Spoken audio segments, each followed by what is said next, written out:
E-Tech, spécial numéro sur l'actualité de la monnaie électronique ce dimanche sur e-Radio. Ousmane Gueye reçoit le responsable suivi évaluation de l'Observatoire de la qualité des services financiers, expert de haut niveau, pas moins de 15 ans d'expérience dans le secteur, titulaire d'un doctorat en sciences économiques. Dr Aliou Diop va se prononcer sur les dossiers majeurs, le dernier zonage opéré par Orange Money, l'affaire des commissionnements chez les opérateurs de transfert d'argent, la guéguerre Orange Money Wave sur la vente de crédits sur mobile, à suivre ce dimanche 15 août 2021 après les éditions de 7h et 12h sur e-Radio.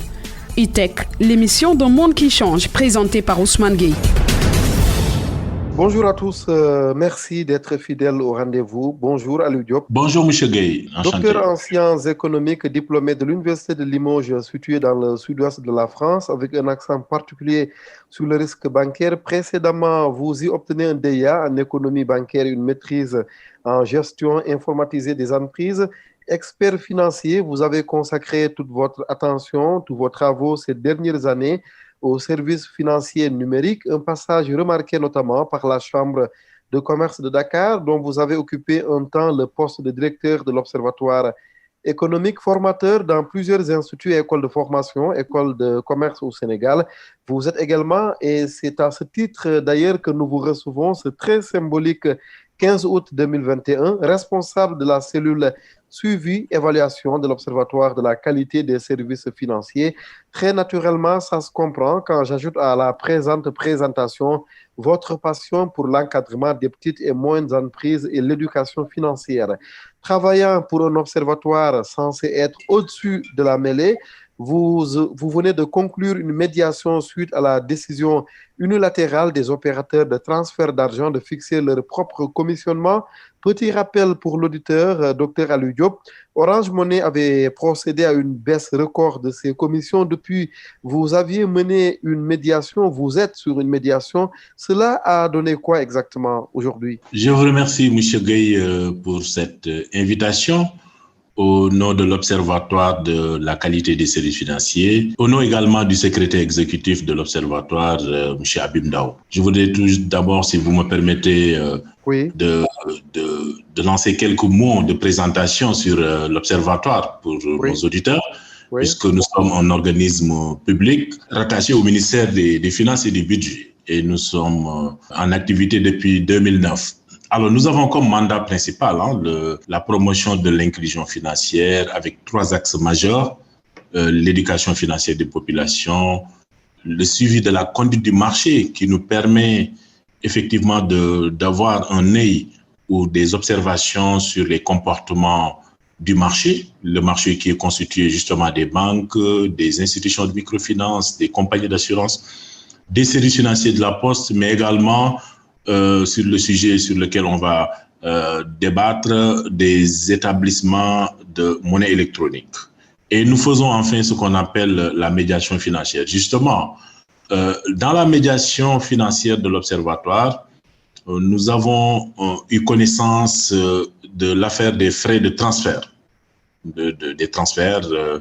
Et cette affaire est consécutive justement aux différends qui opposent les opérateurs Orange Finance Mobile Sénégal et Wave pour ne pas les nommer, aux prestataires et auxiliaires financiers de transfert. Alors ces auxiliaires-là étaient regroupés au sein d'un comité et ce comité était notamment composé du RENAPTA. Le RENAPTA, c'est le réseau national des acteurs et prestataires de transfert d'argent, et de l'ASATA également, qui est dans ce comité-là. Alors nous, qu'est-ce qu'on a fait? L'Observatoire de la qualité des services financiers. Donc, conformément à notre mission de veille, parce qu'on a suivi l'affaire comme tout le monde, nous avons convié les acteurs principalement, c'est Orange Finance, Wave, RENAPTA, ASATA, et nous avons même convié les associations de consommateurs à une réunion d'harmonisation. Alors, c'est une réunion d'harmonisation qui avait pour objectif d'abord d'écouter les usagers et les prestataires de transfert d'argent. Parce qu'en réalité, le problème final risquait quand même d'avoir un impact sur le coût supporté par les usagers. Donc, on a écouté déjà les usagers à travers les associations de consommateurs. Nous avons écouté les prestataires de transfert d'argent pour une remontée de leurs préoccupations. Parce que déjà, il y avait beaucoup de dysfonctionnements en termes d'information. Il fallait donc qu'on puisse quand même regrouper ces acteurs-là autour d'une table et discuter avec eux.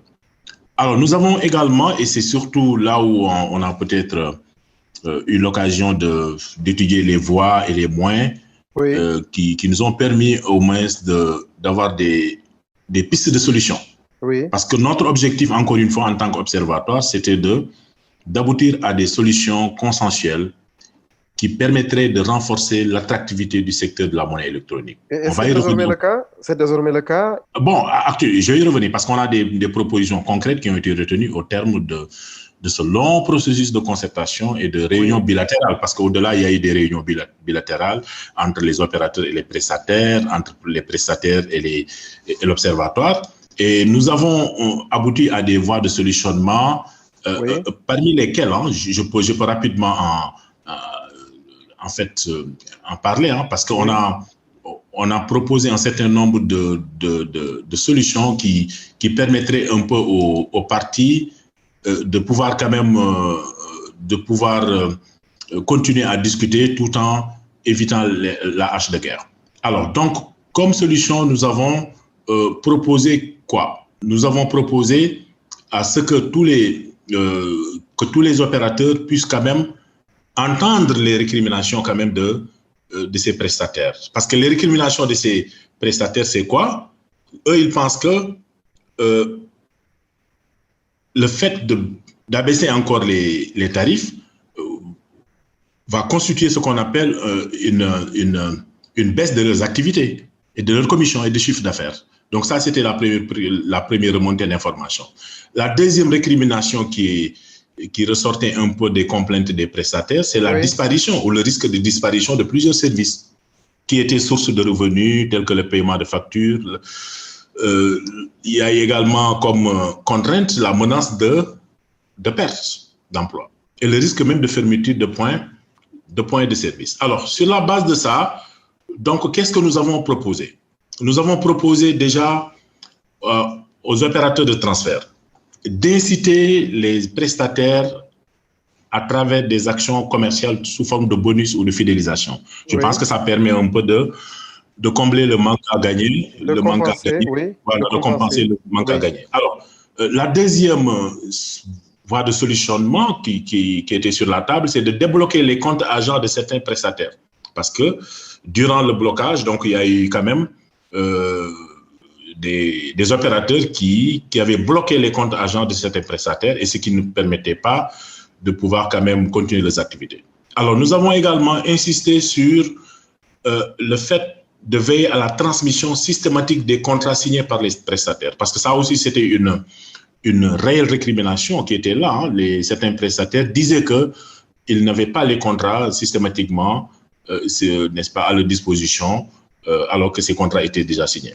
Docteur, alors, nous avons également, nous avons également insisté sur un meilleur contrôle sur la distribution des services de transfert d'argent pour voir qui ouvre les déplafonnements des comptes, les conditions d'exploitation. Parce qu'à un moment donné, on a senti qu'il y avait un certain désordre qui a été soulevé par certains prestataires sur le fait qu'il n'y avait pas un meilleur contrôle sur la distribution des services de transfert d'argent. Mais tout ça, on a bien acté ça sur un document. On a partagé avec les acteurs et nous pensons que des voies de solutionnement sont actuellement en cours. Oui, en fait, j'ai compris bien évidemment que c'était l'occasion d'évoquer tout un ensemble de problèmes. Mais comme nous, les journalistes, nous aimons la précision sur le problème précis, comme expliqué dans la bande-annonce, annoncé dans la bande-annonce, pour me répéter, sur ce problème précis-là des commissionnements fixés unilatéralement par les opérateurs de transport d'argent, quelle est la solution finale qui a été retenue? Alors, la solution finale, parce que je vous ai dit la solution pour les opérateurs.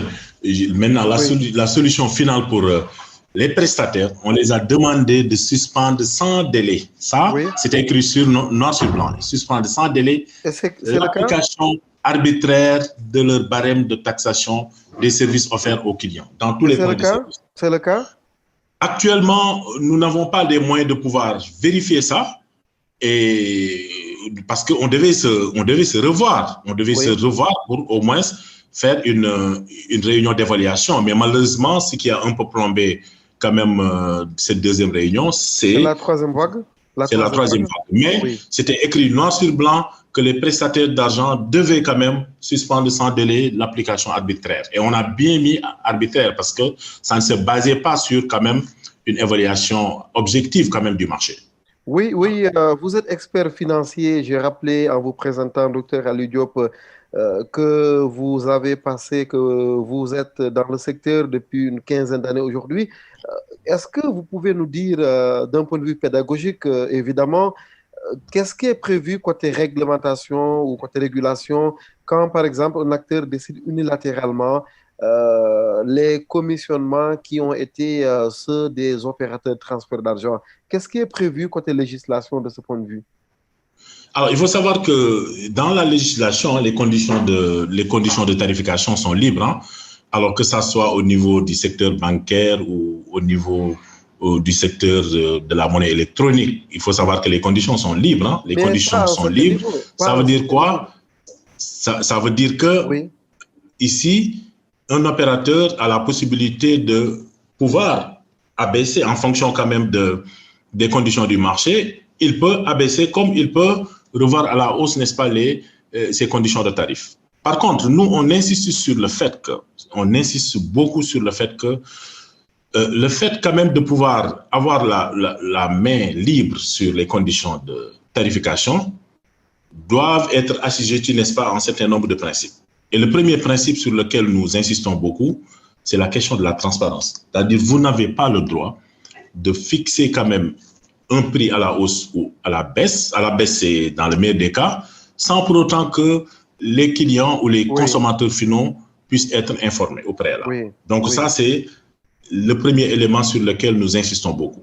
Le deuxième élément, parce que nous agissons également en tant que protecteurs des services financiers, nous insistons toujours sur des coûts accessibles aux populations vulnérables. Parce que quand on parle d'inclusion financière, il faut savoir que l'inclusion financière va avec un accès plus facile, n'est-ce pas, aux services financiers de base. Parce que si on veut promouvoir l'inclusion financière, c'est pas compatible avec une cherté des coûts. Et donc, nous, dans tout ce que nous faisons comme recommandation, on insiste sur la transparence dans les tarifs et on insiste également sur la prise en compte, en tout cas, de la vulnérabilité de ces couches-là. Mais on insiste sur le fait que nous sommes dans des conditions qui sont libres, qui sont certes encadrées par les régulateurs, parce qu'il y a un régulateur qui veille sur la bonne exécution de ces opérations aussi. Oui, vous avez parlé de réunions d'harmonisation entre les différents acteurs.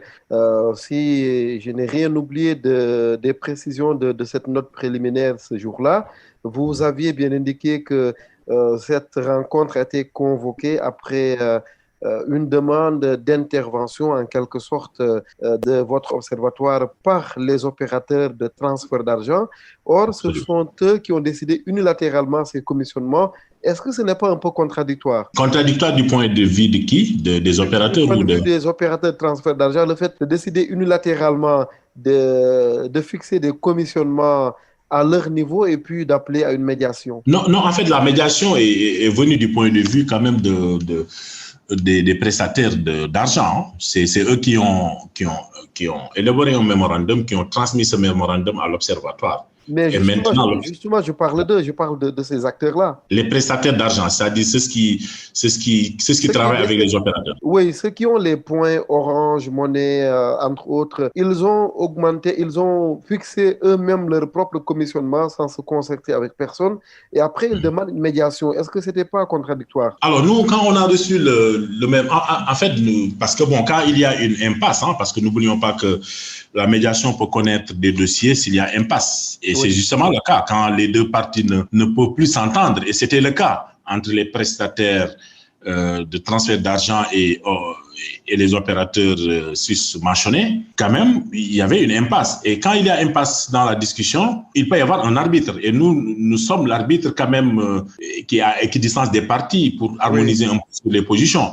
Et c'est ce qui nous a amené un peu à prendre en charge ce dossier-là, parce qu'il y a eu un mémorandum quand même de ces prestataires-là, et qui nous a permis un peu de pouvoir convoquer quand même les opérateurs et pour s'asseoir autour d'une même table. C'était pas contradictoire, hein. Au contraire, je pense que si on veut une solution, il faut nécessairement trouver un arbitre, hein. C'est un peu partout quand même. Oui, tout à fait. Docteur Aliou Diop, en charge du suivi évaluation à l'Observatoire de la qualité des services financiers du Sénégal, est notre invité ce dimanche 15 août 2021 sur iRadio pour parler bien évidemment de l'actualité de la monnaie électronique au Sénégal. On parlait de commissionnement bilatéralement par les prestataires de transfert d'argent.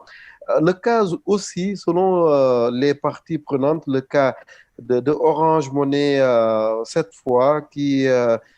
d'après bien évidemment nos informations qui ont été vérifiées, que Orange Money prend de nouvelles mesures sur le zonage en faisant une restriction un peu géographique sur les dépôts d'argent.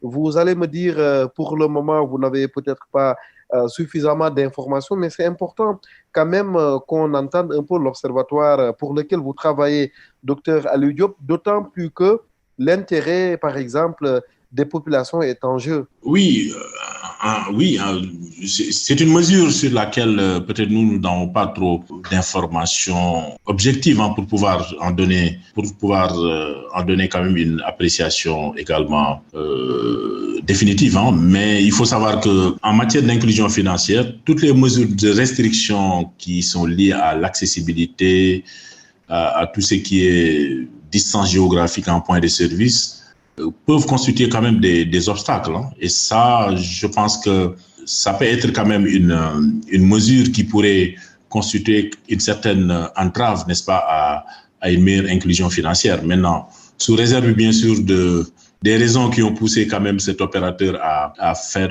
un zonage de ces services, nous pensons que quand même ça peut être un petit frein à l'accès, n'est-ce pas, au point de service. Je comprends en même temps toute votre prudence, hein, toute la prudence de l'Observatoire de la qualité des services financiers du Sénégal, mais en même temps, et vous le faites peut-être remarquer un peu dans votre propos de tout à l'heure, au moment où on parle d'inclusion financière, une mesure qui pourrait peut-être ne pas trop encourager cela, pendant que d'autres d'ailleurs parlent d'exclusion financière, est-ce que ça n'arrive pas au mauvais moment finalement? Oui, c'est ce que je dis, hein. Je pense que, je me répète encore une fois, ça pourrait constituer un frein à l'accès à l'utilisation des services financiers. Parce que quand on parle d'inclusion financière, c'est favoriser une meilleure accessibilité des populations vulnérables à tout ce qui est services de base. Et pour avoir accès à ces services de base, il faut nécessairement tenir compte de plusieurs critères. Et l'accessibilité géographique, c'est un point extrêmement important parmi tant d'autres. Et donc, nous pensons que jusqu'à preuve du contraire, hein, je pense que ça peut être un frein à la promotion de l'inclusion financière. Oui, et mais nous sommes toujours quand même dans l'attente de quand même des informations venant quand même de l'opérateur pour voir la justification ou non quand même de cette mesure. Oui, et de ce point de vue d'ailleurs, vous travaillez comment? Vous intervenez toujours en aval ou est-ce qu'en amont vous êtes consulté? Ça se passe comment d'ailleurs chez vous? Alors, à l'Observatoire, nous avons déjà un mandat qui consiste à avoir un œil sur tout l'écosystème. Et ça, c'est depuis quand même l'exercice, hein, c'est-à-dire quand l'institution financière ou l'institution de monnaie électronique exerce, n'est-ce pas, son activité dans le marché, nous observons à travers un certain nombre d'outils que nous avons en interne. Nous avons des enquêtes de perception que nous menons très régulièrement sur chaque secteur afin de voir un peu les récriminations qui sont remontées par les usagers. Sur la base quand même de ces enquêtes, nous élaborons des rapports d'enquête qui sont partagés avec les régulateurs, les opérateurs, et ce qui nous permet un peu d'avoir une cartographie des problèmes et des voies de solutionnement. Au-delà de ça aussi, nous avons un dispositif de médiation. Le dispositif de médiation, c'est un dispositif qui permet également de recueillir des plaintes venant de la clientèle. Maintenant, nous recevons les complaintes. Nous n'avons pas de pouvoir d'autosaisir, c'est-à-dire nous attendons que les clients quand même nous remontent quand même leurs réclamations pour pouvoir en connaître. Et c'est sur la base de ça qu'on va formuler des avis et qu'on va demander à l'opérateur de rectifier quand même un dysfonctionnement sur la base, par exemple, de la tarification ou sur la base d'un service qui n'est pas bien donné. Donc, nous agissons aussi bien en amont qu'en aval. Et si j'ai bien compris, votre avis ne lie personne? Bon, en fait, nous sommes un accoucheur de solutions. Comme oui. Tu peux dire, un accoucheur de solutions, c'est-à-dire nous essayons toujours quand même de faire la conciliation entre les parties, de faire en sorte qu'il y ait ce qu'on appelle un rapprochement pour avoir un dénouement à l'amiable. Voilà. Est-ce que ce n'est pas un peu trop facile comme mission, Dr Aliou Diop? Non, ce n'est pas facile parce que nous avons également une mission d'éducation financière. Parce que l'éducation financière, ça justement prend en amont le problème même de ces complaintes-là. Parce que l'éducation financière, c'est quoi? C'est le fait de pouvoir éduquer une personne financièrement sur une connaissance des services financiers, lui donner quand même tous les rudiments, lui permettant de pouvoir, en tout cas, bien connaître les produits et les services, de mieux connaître également les risques à éviter, etc. Et donc, l'éducation financière, c'est au début, avant même que le problème surgisse. Et donc, avec l'éducation financière, nous avons eu à former des milliers et des milliers de jeunes, des milliers et des milliers de journalistes. Nous avons eu à former le COGES. Je ne sais pas si vous faites partie de ce collectif-là pour un certain nombre de problématiques sur le civisme fiscal. Dernièrement, nous avons voulu organiser un séminaire sur le blanchiment des capitaux, etc. Donc, ce n'est pas une mission du tout facile. Nous sommes sur toute la chaîne d'activité. L'éducation financière, la médiation, les enquêtes, mais nous veillons à ce que nos recommandations puissent permettre quand même une meilleure promotion de l'inclusion financière. En tous les cas, nous y reviendrons plus amplement dans la seconde partie lorsqu'on parlera bien sûr des acteurs bancaires directement et de cette éternelle qualité de service qui se pose très très régulièrement. Docteur Aliou Diop, membre de l'Observatoire de la qualité des services financiers du Sénégal, est notre invité ce dimanche sur iRadio dans le magazine E-Tech. Docteur en sciences économiques, diplômé de l'Université de Limoges en France avec une quinzaine d'années d'expérience comme expert financier dans le secteur au Sénégal et sûrement ailleurs, puisque ce sont les mêmes problématiques quasiment à travers l'Afrique et le monde. Actuellement, pour avancer un peu sur notre problématique, l'actualité un peu des fintechs, on va s'arrêter, ça va être peut-être la dernière actualité concernant les opérateurs de monnaie électronique au Sénégal. On a eu un peu cette guéguerre entre Orange Money et Wave. Wave estimant que Orange Money, ou plutôt le groupe Sonatel, bloquait toute vente de crédit Orange sur son application, autrement dit l'application Wave. Vous avez un mot à dire là-dessus? Est-ce que ça vous regarde à ce stade un peu de la discussion? On rappelle que c'est une affaire en instance au sein de l'autorité de régulation des télécoms et des postes. Oui, donc comme vous le dites, M. Gueye, c'est une affaire pendante, pas en justice, mais pendante au niveau des autorités. Nous suivons l'affaire, mais il faut juste peut-être préciser qu'il y a une ouverture et c'est un progrès quand même assez important. On va même dire qu'il y a une libéralisation du canal USSD aux autres opérateurs. Alors, le problème est avec certaines fintechs, parce qu'il faut préciser que Wave, c'est une fintech aussi. Wave, c'est une fintech, donc c'est pas un établissement de monnaie électronique, mais c'est une fintech, c'est une fintech. Alors, certaines fintech, de façon générale, ne jugent pas quand même nécessaire d'utiliser le canal USSD parce qu'ils jugent que le coût de la cession peut être élevé comme exploitation. Alors nous, en termes de voie de solutionnement, parce que comme l'affaire est pendante au niveau des autorités, nous voulons juste peut-être faire un certain nombre de propositions, parce que la première proposition, c'est justement la posture du dialogue, engagé avec les parties prenantes par rapport à l'ouverture sans contrainte de ce code USD et également pour mieux étudier la grille tarifaire. Ça, c'est le premier élément. Oui. Alors, le deuxième peut-être élément de proposition que nous voulons partager, c'est que on doit insister sur une meilleure coordination entre l'ARTP et la BCEAO. Oui.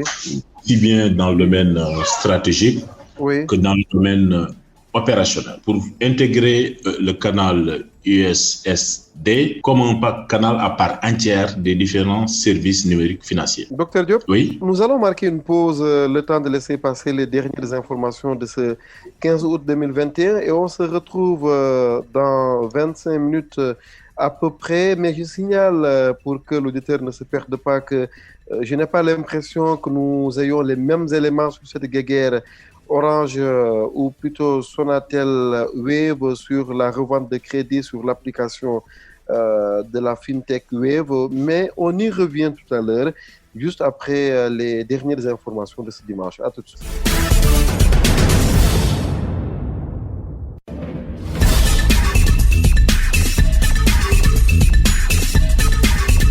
Docteur en sciences économiques, diplômé de l'Université de Limoges, aujourd'hui membre de l'Observatoire de la qualité des services financiers du Sénégal, dont il est le responsable suivi, évaluation, expert financier avec ces dernières années, bien sûr, une attention particulière consacrée aux services financiers numériques, formateur dans plusieurs instituts, écoles de formation au Sénégal. Le Sénégalais Docteur Aliou Diop nous fait le plaisir et l'honneur de répondre à nos questions ce dimanche sur iRadio. Nous balayons large sur l'actualité des fintech, l'actualité plus globalement de la monnaie électronique dans notre pays. Nous avons beaucoup parlé de cette guéguerre Orange et ses prestataires de services. Orange également et Wave, ou plutôt le groupe Sonatel et Wave sur la vente de crédits téléphoniques sur l'application de Wave. Est-ce qu'on peut avoir peut-être la position de l'observatoire que vous représentez dans cette émission sur cette affaire? Oui, M. Gueye, en fait, comme vous l'avez dit tout à l'heure, le dossier est pendant, pas en justice, mais au niveau des autorités des régulateurs, en charge de ce dossier-là. Donc, on va suivre le dossier, mais comme l'Observatoire est plus compétent à agir ou à donner son avis sur le fonctionnement des services financiers, nous suivrons ce dossier-là au niveau des autorités en charge du suivi. Mais pour le moment, nous n'avons pas trop d'éléments d'appréciation qui nous permettent d'avoir un avis technique là-dessus. Côté inclusion financière, on en a dit un mot, vous en parlez beaucoup, vous y travaillez également. Nous vous faisons confiance, bien sûr, comme vous l'avez dit dans la première partie. La BCEAO également y travaille. Est-ce que ça vous arrive d'y aller en synergie, BCEAO, Observatoire et les autres acteurs? Alors oui, nous sommes en synergie.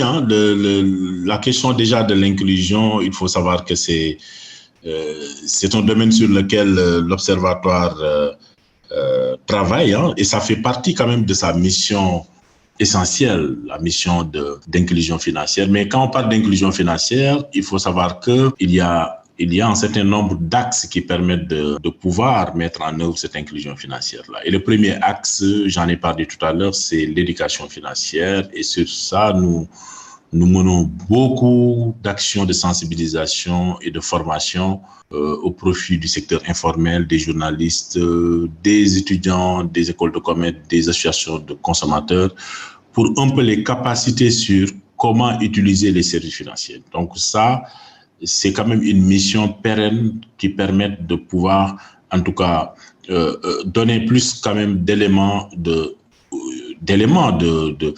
choix, mais également d'éléments de décision pour, en tout cas mieux négocier avec les services financiers de façon générale. Le deuxième axe majeur de notre intervention en matière d'inclusion financière, c'est la médiation. Et la médiation, c'est le fait d'éteindre quand même le feu entre les usagers et les institutions financières. S'il y a une incompréhension, s'il y a des mésententes, l'Observatoire est là pour servir de médiateur et d'apporter des solutions à l'amiable et qui conviennent, n'est-ce pas, aux parties. Le dernier élément qui revient tout le temps dans notre mission, c'est justement le raffermissement de la relation entre la clientèle et les opérateurs financiers. Et sur la base de quoi nous organisons beaucoup quand même d'ateliers, de concertation et d'échanges, et nous mettons B2B les opérateurs avec les associations de consommateurs pour voir un peu les problèmes qu'il faut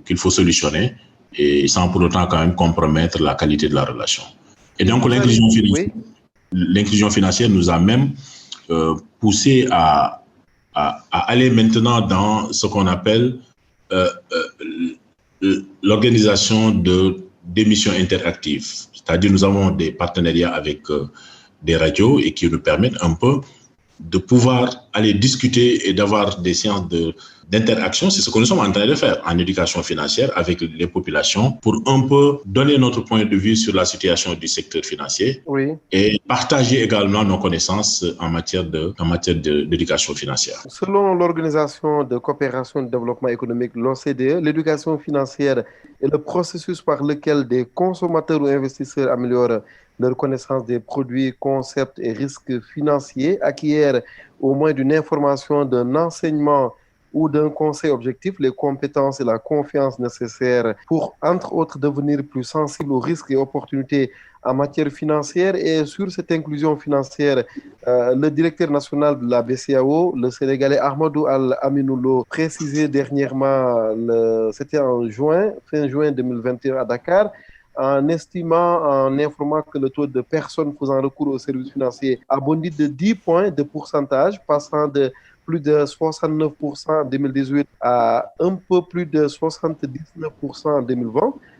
D'après lui, est-ce que vous pensez que finalement l'objectif final sera atteint peut-être bientôt sur cette bataille-là? Oui, absolument. Je pense que dans le domaine de l'inclusion financière des populations, le Sénégal est sur la bonne trajectoire comparé aux autres pays de l'UEMOA. Vous citez déjà le taux projeté qui ressort à plus de 70% déjà. Je pense que nous sommes sur cet objectif qui est de 75%.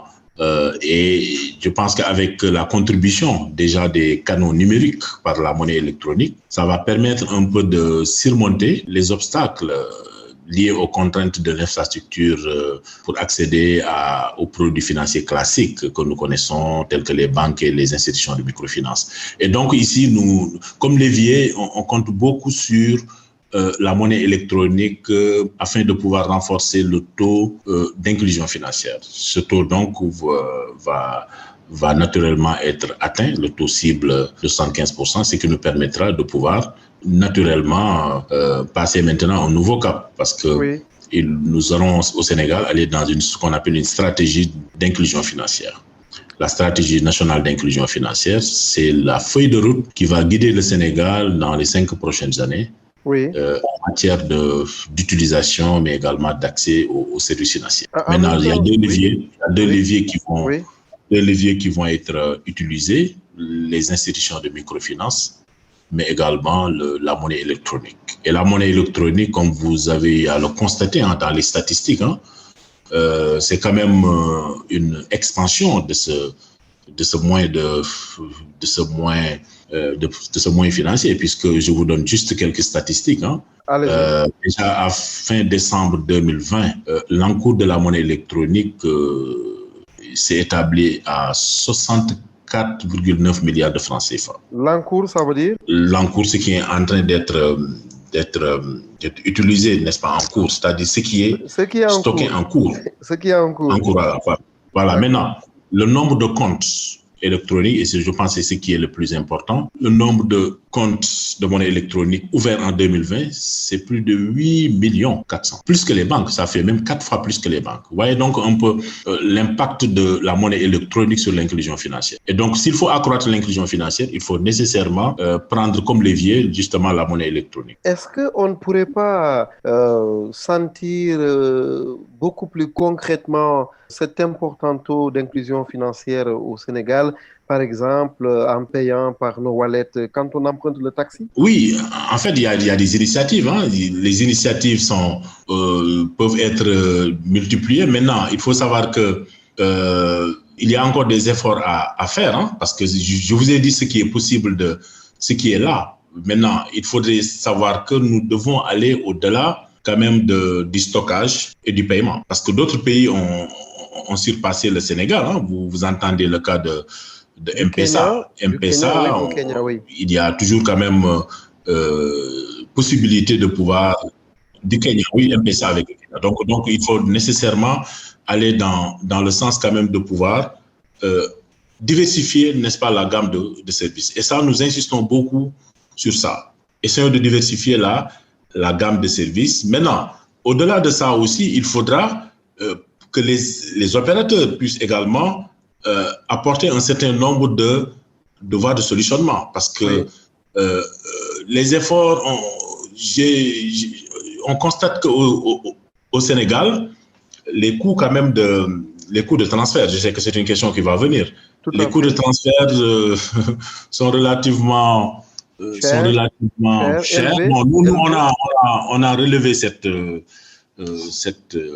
problématique lors d'une enquête réalisée par l'Observatoire qui montre que au moins 40%, bon, je pense qu'on est sur la bonne fourchette, 40% des usagers digitaux et qui effectuaient des retraits de fonds jugeaient excessive la tarification adossée à ces opérations. Oui, mais d'un point de vue comparaison avec d'autres pays, une sorte de benchmark actuellement, aussi on avait peut-être des informations issues des autres pays. Qu'est-ce qu'on pourrait dire des taux pratiqués chez nous en termes de commissionnement?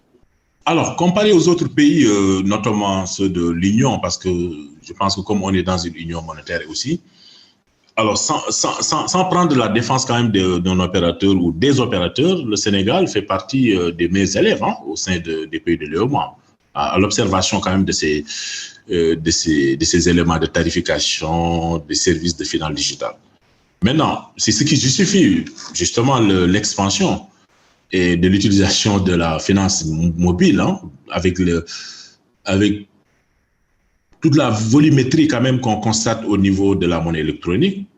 Ça peut être quand même un facteur assez révélateur. Maintenant, cela ne cache pas un peu les disparités d'appréciation en termes de coûts.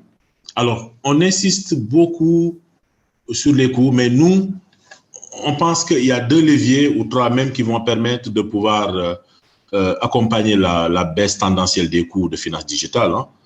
Le premier élément, c'est le renforcement des conditions de concurrence et de transparence.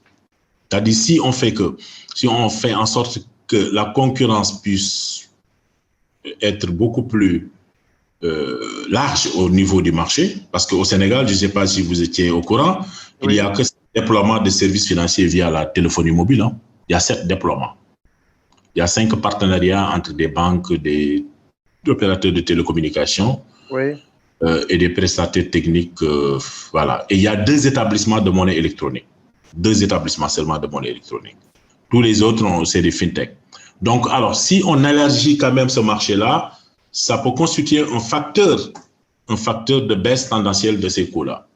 Parce qu'on sent qu'il y a une position dominante d'un nombre limité de prestataires.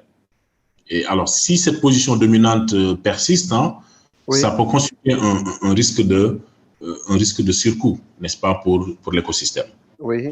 Alors, le deuxième élément qui nous semble important, c'est le renforcement de la transparence des tarifs, encore une fois. Encore une fois, si on veut que les usagers puissent avoir les éléments de comparaison possibles, il faudrait réduire quand même la symétrie d'information. Il faut toujours informer les clients ou les usagers sur la tarification au départ, pendant et à la fin aussi. Et ça, ces deux éléments-là pourront peut-être permettre de pouvoir abaisser les coûts. Alors, un autre élément pour finir, allez-y. C'est que nous sommes dans l'écosystème où les modèles de partenariat ne sont pas tellement intégrés. Ça veut dire quoi? Jusqu'à présent, on voit plus les banques et certains opérateurs de téléphonie mobile, mais on voudrait un jour ou l'autre voir les institutions de microfinance accéder quand même à tout ce qui est émission de monnaie électronique, ce qui permettra au moins au marché de pouvoir s'élargir. C'est l'expérience qu'on observe dans les autres pays, et la promotion des modèles de partenariat pourrait permettre de développer des solutions de paiement beaucoup plus inclusives. Voilà. En même temps, on a plusieurs opérateurs de monnaie électronique au Sénégal avec les fintech. Est-ce qu'on ne s'y perdrait pas un peu, docteur Aliou Diop? Bien évidemment, je ne demande pas un parrainage. De toute façon, je n'ai pas demandé quoi que ce soit. Je pose une question précise. Aujourd'hui, est-ce que la multiplicité des acteurs de monnaie électronique au Sénégal, est-ce que ça ne brouille pas le jeu et peut-être la lisibilité pour les populations? Alors, la réglementation est très claire. La réglementation dit que pour être établissement de monnaie électronique, il faut avoir un agrément. C'est-à-dire, il n'y a que 2 établissements de monnaie électronique qui existent au Sénégal. 2. Et alors, tous les acteurs qui tournent autour de la monnaie électronique, on peut prendre l'exemple des fintech. Oui, les fintech. Voilà, les fintech, j'y viens. Les fintech, maintenant, peuvent utiliser ou exercer sur la monnaie électronique en s'adossant à un partenariat avec une banque. Ça, c'est important de le préciser.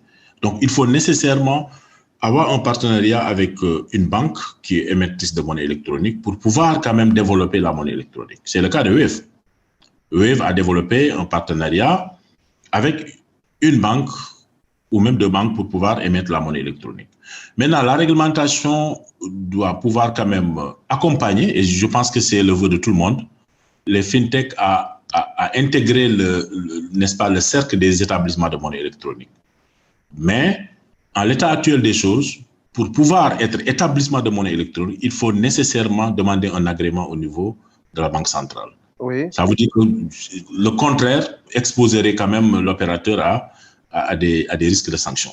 Et je pense que la réglementation est comprise par tout le monde. Oui, oui. Maintenant, il faudrait peut-être qu'on aille vers une réglementation beaucoup plus élargie, souple, oui, par rapport à ces fintechs-là. Et je pense que ça permettrait au moins d'avoir un secteur beaucoup plus inclusif. Je pense que... Oui, justement.